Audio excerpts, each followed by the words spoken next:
Without any top-tier free agents left on the board, is it time for Steve Cohen to invest his money in extending some of the homegrown core, particularly Pete Alonso and Jeff McNeil? On the show today, I am going to make the argument for why the Mets should prioritize signing McNeil over Alonso, and also a very big milestone for the show. We're going to get to all of that on this edition of Locked On Mets. You are Locked On Mets, your daily New York Mets podcast. Part of the Locked On Podcast Network, your team every day.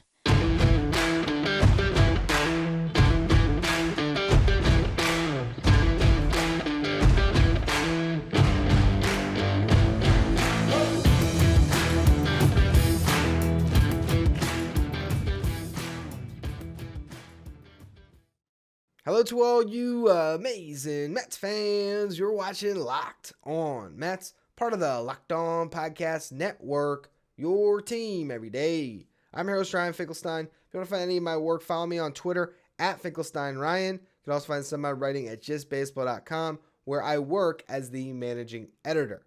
Now, I have already spent an episode each on Jeff McNeil and Pete Alonso this offseason discussing potential contract extensions, and we'll go through some of the numbers I pulled in those episodes again here as I project what contracts could look like. But in those shows, I make the case for why each of these guys should be extended, and I still wholeheartedly believe that. These are two of the best producers at their respective positions in baseball. These are guys that you want to see in a Mets uniform for their entire careers. I love the idea of locking up a homegrown core with Nimmo already in place. Now Alonso and McNeil joining the fold, already having Lindor, who's not homegrown, but is going to spend a majority of his career in a Mets uniform.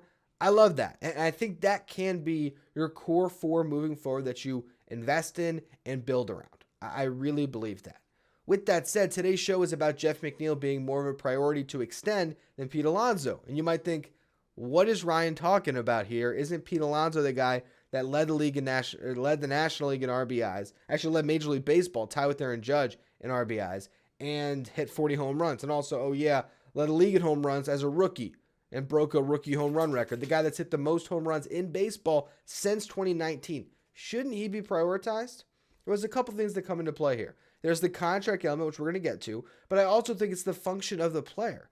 And to me, while Pete Alonso is a remarkable talent, it is easier to find a guy you can plug in at first base with immense pop and solve that position when you're thinking about the long-term future than it is to have a player that functions on this roster like Jeff McNeil. With Steve Cohen's spending, Jeff McNeil is an incredibly valuable player to lock into a cost-controlled contract because he could play second base. In a pinch, he could play third base. You can play him in left, you can play him in right. And throughout a season, he helps make that roster more flexible. So all of that is to say that is part of the premise here, why I believe that McNeil should be extended first. But the bigger part of it as well that goes with it is that I don't know how much money you are saving at this point extending Pete Alonso than letting this thing play out, because you waited too long. There's only 2 years left to control, and Pete Alonso is making significant money in arbitration. That is a hindrance, because last year, Pete was already making $7.4 million. He also has endorsements, too, that helps get you to free agency. $12.4 million in 2023. That's the projected. Sorry, I should say that. It's the projected. That's not guaranteed yet, but that's what SpotTrack has him at, $12.4 million.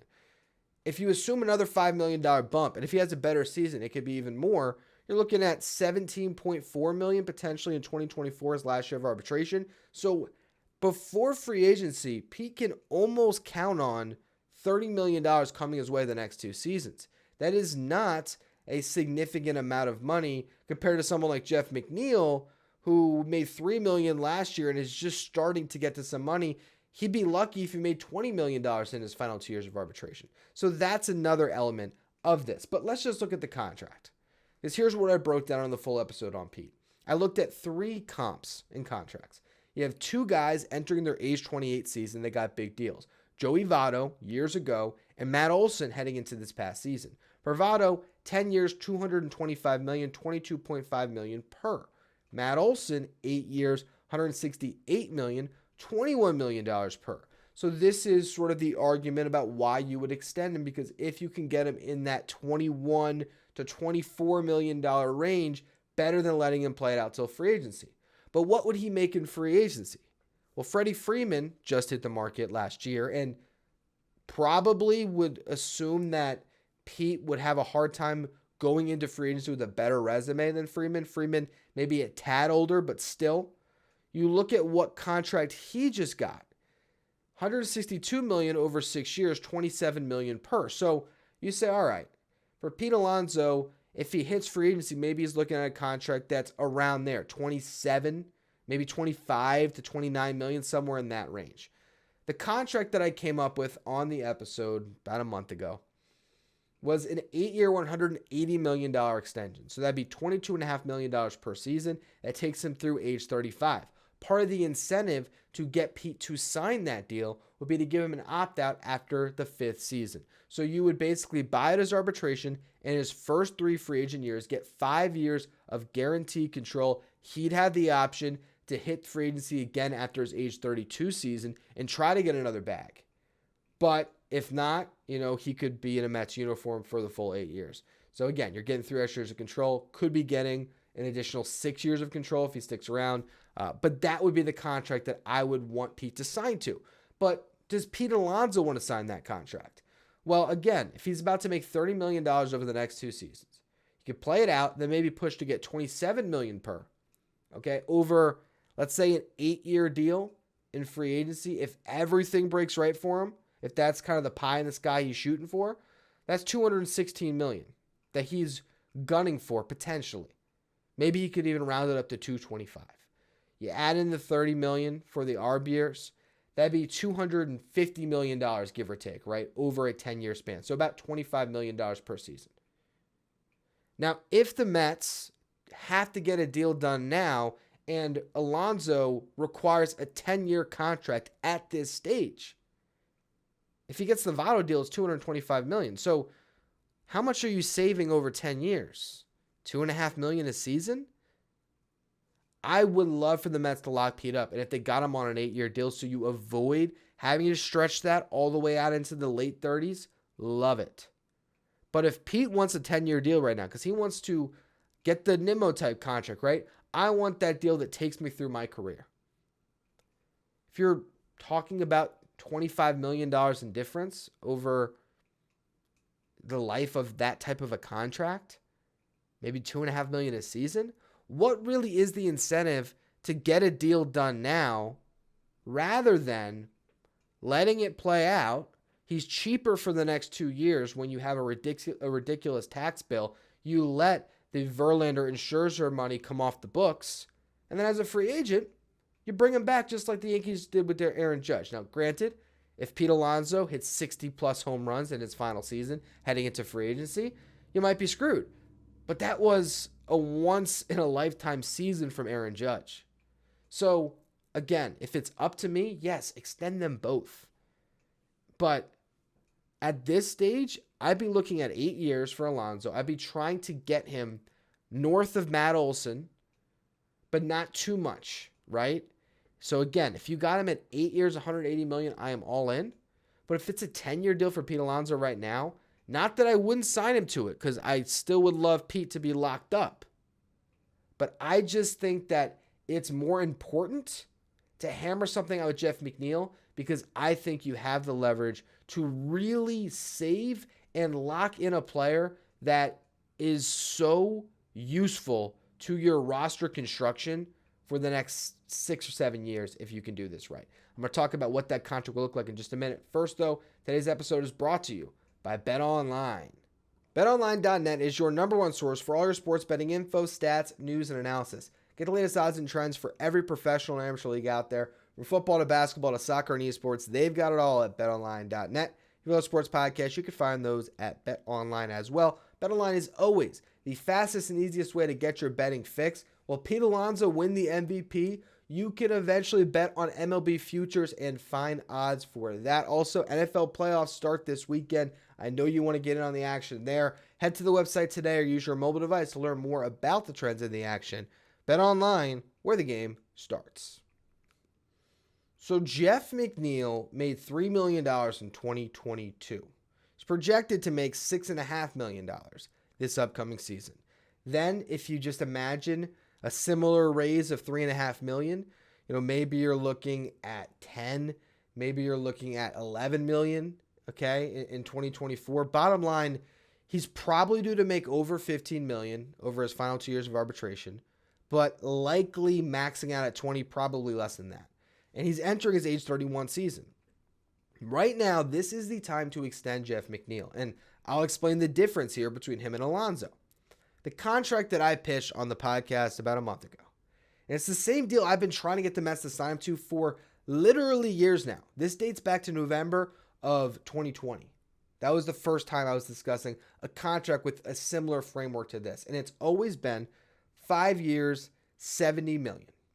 Now, here's how I break down this contract, right? Let's say you give him $10 million per season over the next 2 years. That is more than he would make through arbitration. And you give him a $5 million signing bonus, something that I think Jeff McNeil, who his career earnings probably amount to that, would love that type of a signing bonus right now. That gets you to $25 million over his arbitration years. Then 3 years of free agency at $15 million per, that's $45 million. Right there, you're at 70. Now here's where the contract gets a little bit interesting. You throw in a 6-year club option at that $15 million, mutual buyout, or $5 million buyout, excuse me. I got ahead of myself. I was going to say it could even be a mutual option where Jeff McNeil is great through 5 years and wants a bite of free agency, he can just opt out. But if he wants to remain a Met, the Mets could pick up the club option. Otherwise, he can get a $5 million buyout. With all that money in place, you're looking at 5 years, $75 million guaranteed.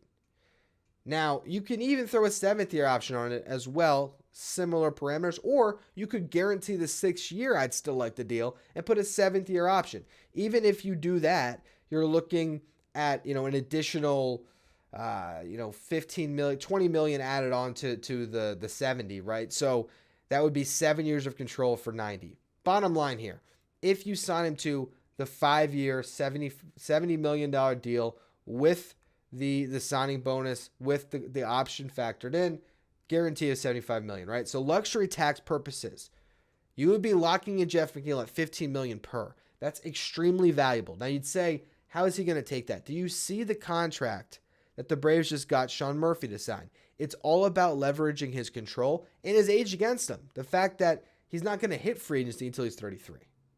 Marcus Semien made $25 million in free agency. That's per year, excuse me. But $25 million per, $175 million over, 7 years? Yes. Now, I think that's the top end of what Jeff McNeil could command. $25 million. Okay? And probably not over more than 4 years. So let's just say you let it play out. Okay, we're going to run through the same scenario that we just did with Alonso. Let's say he makes $18 million final 2 years of arbitration. During that time, he wins a second batting title, a gold glove at second base, silver slugger, has an amazing 2 years. Hits free agency at 33 and is able to get $25 million per, but because of his age, only over a 4-year deal. And maybe there's even a 5th-year option with a $10 million buyout for some team, right? Where it's like, hey, we'll give you 5 for 125, $10 million buyout, whatever that is, right? You're looking at potentially $128 million in that contract, right? With the $25 million per, with the $10 million buyout, and then $18 million of arbitration that he's getting paid on the front end of it. So for the total of 6 years of control, you could be looking at $128 million. Even if you remove that option with the buyout, $118 million, right? If everything maxed out, and let's just say he did get, the 5 years, $125 million, you could be looking at $150 when it's all said and done, close to it when you factor in arbitration and what it would cost to retain him through free agency. It can get expensive very quickly compared to leveraging his control against him, his age against him. And just the fact that he's a guy that I feel like if you said, look, Jeff, we love you. We want you in a Mets uniform. Sign right now, you get $5 million in your pocket and you get, 75 guaranteed in the bank for your career earnings. And you go from whatever his career, let's just actually look it up really quick. What do we think Jeff McNeil's career earnings are up to this point. I'm guessing it's still less than $5 million, maybe just north of it. I'd say between 5 and 7.5 is my guess. All right, so Jeff McNeil, again, $3 million this past season. Career earnings up to this point, just over $5,029,811. You could give him that money in a signing bonus and wet his beak enough there where you could say, hey, here we go, 5-year deal, buying out some of your free agency. You're going to be a Met. You're going to win, even if it's a 6-year deal. The numbers don't really matter to me. It's more of where these players are at in their careers. And I just think that Pete Alonso has more to play for to get to free agency. He can really escalate what he's going to make. And Jeff McNeil, yes, he's in the same boat in a sense because it could get expensive, but everything has to break right over the next 2 years for Jeff McNeil. Everything. And at his age, you just don't know what your market's going to be. So I think that while the Mets should extend both of them, if I had to pick one or the other right now, I'm looking squarely at Jeff McNeil, and I'm comfortable letting the Pete Alonso situation play out. Also knowing that you got Francisco Alvarez, you got Kevin Parada, you got Mark Vientos currently, you got Brett Beatty. Like, long term, it is a lot easier to find a first baseman who's an all-star, as much as I love Pete, than it might be to find someone that does so much for you in so many different facets than Jeff McNeil at, not quite half the cost, but 60 cents on the dollar. Who was more valuable based on FWAR last year? Jeff McNeil. When you look at WRC plus, the two best seasons of each of their careers, 2019 and 2022, do you know what they finished with? An identical WRC plus. 1 year was 143, 1 year was 144. I can't remember which one's which, but it doesn't matter. Both about 40% better than your league average hitter in their two best years, but equal marks for each of them. Jeff McNeil is a value that I would be jumping on right now. But that's going to be all when it comes to contract talk. We'll see if the Mets can hammer something out before spring training, during spring training, whatever it may be. But there is a very special milestone I want to discuss. We'll get to that in just a minute. First, another word from our sponsors. So if you are watching on YouTube, you've probably seen it on the graphics celebrating 1,000 Locked On Mets episodes. The podcast audience, I've kept you in the dark up until this point. That is the big surprise. I want to thank you all. This is the 1,000th episode of Locked On Mets. And to celebrate the occasion, I want to embarrass myself a little bit. Here is the first you heard of me, episode 1, 2019, Locked On Mets before the season. Here we go. Hello to all you amazing Mets fans. You are listening to Locked On Mets, part of the Locked On Podcast Network, your team every day. I'm your host, Ryan Finkelstein, and a little background on me. I've been writing about sports for a couple years now, with my work being seen on various publications such as 12 Up, Metsmerized, currently with Slick Sports. Last year, I was covering the Palm Beach Cardinals, the single A affiliate of the St. Louis Cardinals, but my passion has always lied with the New York Mets as a longtime fan, and I'm thrilled to be covering the team for the 2019 season. I wonder if that was as cringy for you as it was for me, but honestly, to listen back to that, to think about where I was then, where I am now with this show, I am so blessed and so thankful for all of you who have found this show, have supported me throughout. I remember recording that show and not knowing what I was doing. I was a college student at the time. I was in my final semester. I was a fan of Locked On Heat. I'm a Miami Heat basketball fan, so that was how I heard about the network. There was no MLB channel at that point. There was maybe a couple of shows, but they were still trying to find hosts.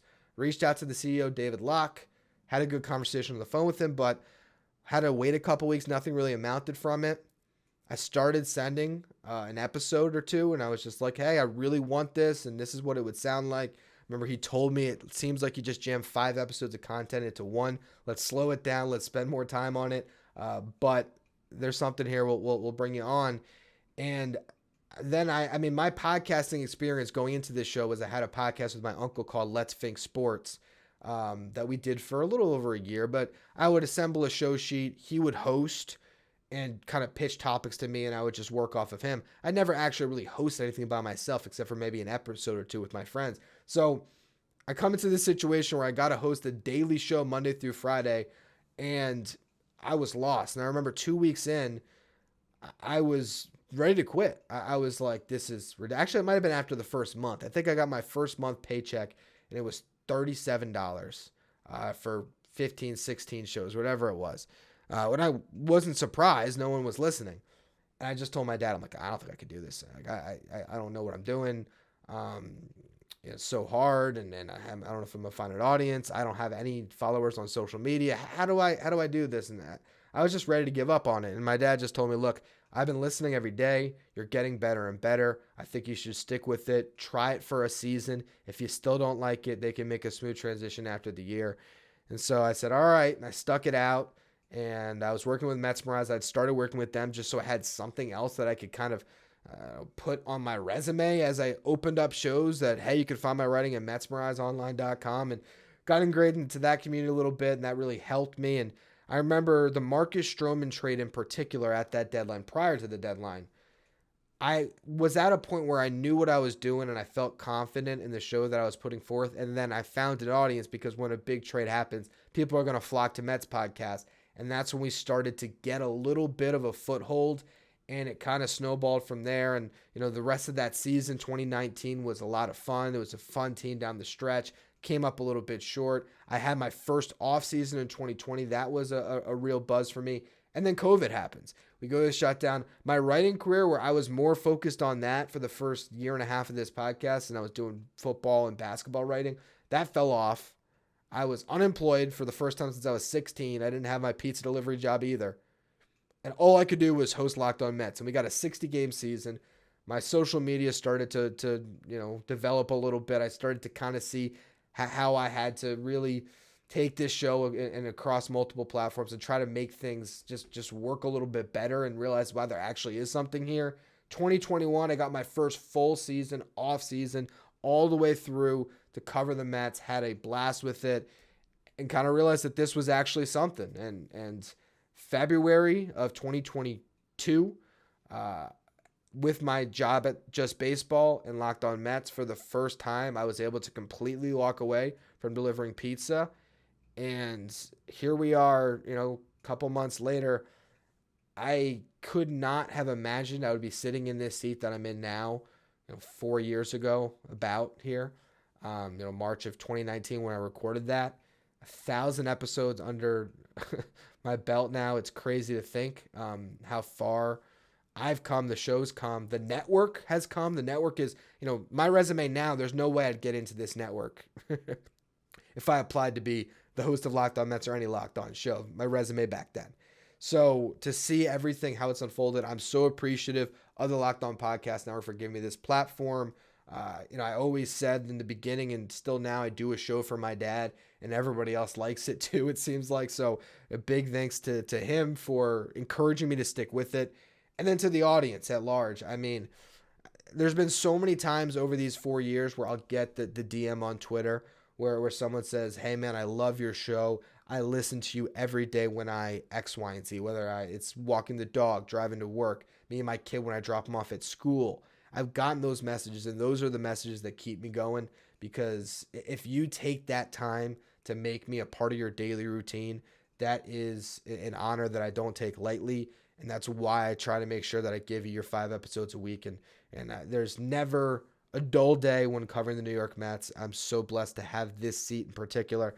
And I can't wait to maybe be sitting here, I don't even know how many years from now it would be. Maybe it's 15 years from now, 20 years from now, celebrating a 10,000th episode of Locked On Mets.